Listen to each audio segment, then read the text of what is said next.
तो ये आत्मा कहाँ रहती है? हा?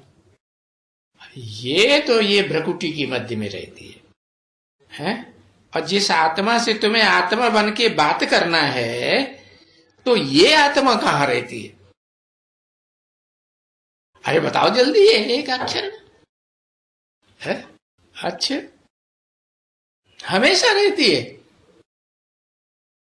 हाँ, मुकर्रर अर्थ में हमेशा रहती है? हाँ, हाँ, कहाँ रहती है? और मुकर्रर अर्थ में भी रहेगी तो तो क्या मन बुद्धि से है? ओ वो पते शरीर में रहेगी बुद्धि से? अरे मन तो उनको होता ही नहीं। किनको? शिव को मन होता है? नहीं। तो बुद्धि तो होती है, बुद्धिमानों की बुद्धि है। तो बुद्धि से कहाँ रहता है?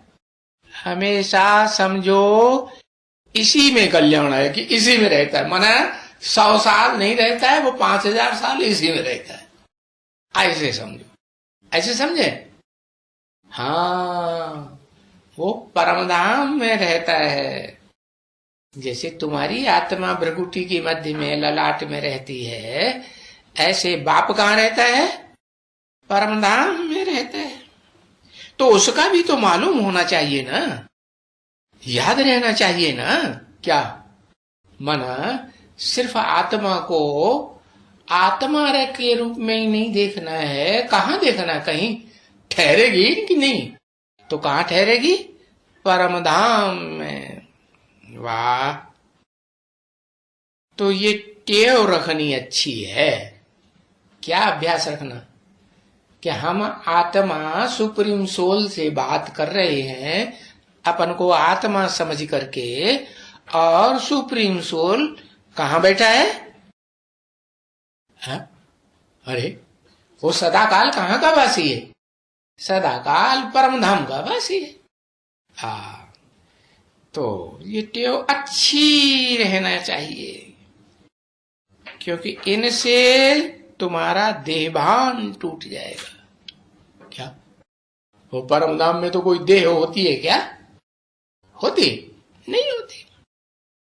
तो जब तुम है और तुम देह में ही याद करते रहोगे, और देह को तुम समझोगे नहीं, जैसे देह में मैं प्रवेश करता हूं मुकर्रर रूप से, तुमको ये पक्का नहीं होगा क्या कि जहां मैं प्रवेश करता हूं तो मैं उसे किस रूप में स्थिर होकर के प्रवेश करता हूं? हाँ, बिंदु रूप में तो। लेकिन ये समझ करके ना कि मुझे जैसे क्या चाहिए? ब्रह्मा चाहिए ना, तो ब्रह्मलोक चाहिए कि नहीं? हाँ, तो ब्रह्मा तो नामधारी बहुत है, पर परम ब्रह्म तो एक ही है ना। तो ये परम ब्रह्म में फिर देहभान होता है? वहां देह होती है? नहीं होती। देखता ही है। अपन को भी आत्मा समझते हैं, दूसरे को भी आत्मा समझ करके ज्ञान देते हैं। भले बाप समझाते हैं कि ज्ञान देता है तो इन शरीर के द्वारा देखना है, क्योंकि ज्ञान तो शरीर के द्वारा ही दिया जाएगा ना, मुख से है। और जिसको दिया जाएगा वो भी तो शरीरधारी है ना। हाँ, परंतु यहाँ शरीर का भान तोड़ने का है। क्या? यहाँ क्या है? शरीर का भान तोड़ने का है। तो तुम बाबा से ही हर समय बात करते रहोगे, बाबा के ही पास बैठोगे ना। वो कहते ना उपासना करो गुरु के पास। उप माने नजदीक, आसन माने आसन मार के बैठो। किसके पास? गुरु के पास। तो तुम्हारा गुरु कौन है?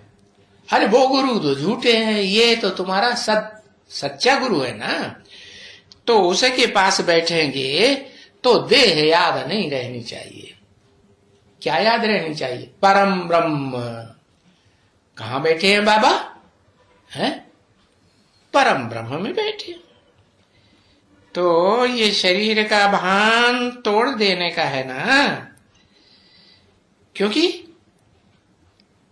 इस दुनिया में तो जो भी देहधारी है उनमें आवाज चलती है, नहीं? हाँ, और परम ब्रह्म उसमें तो फिर आवाज करने की दरकार ही नहीं। वाइब्रेशन से ही सारा काम होता रहेगा।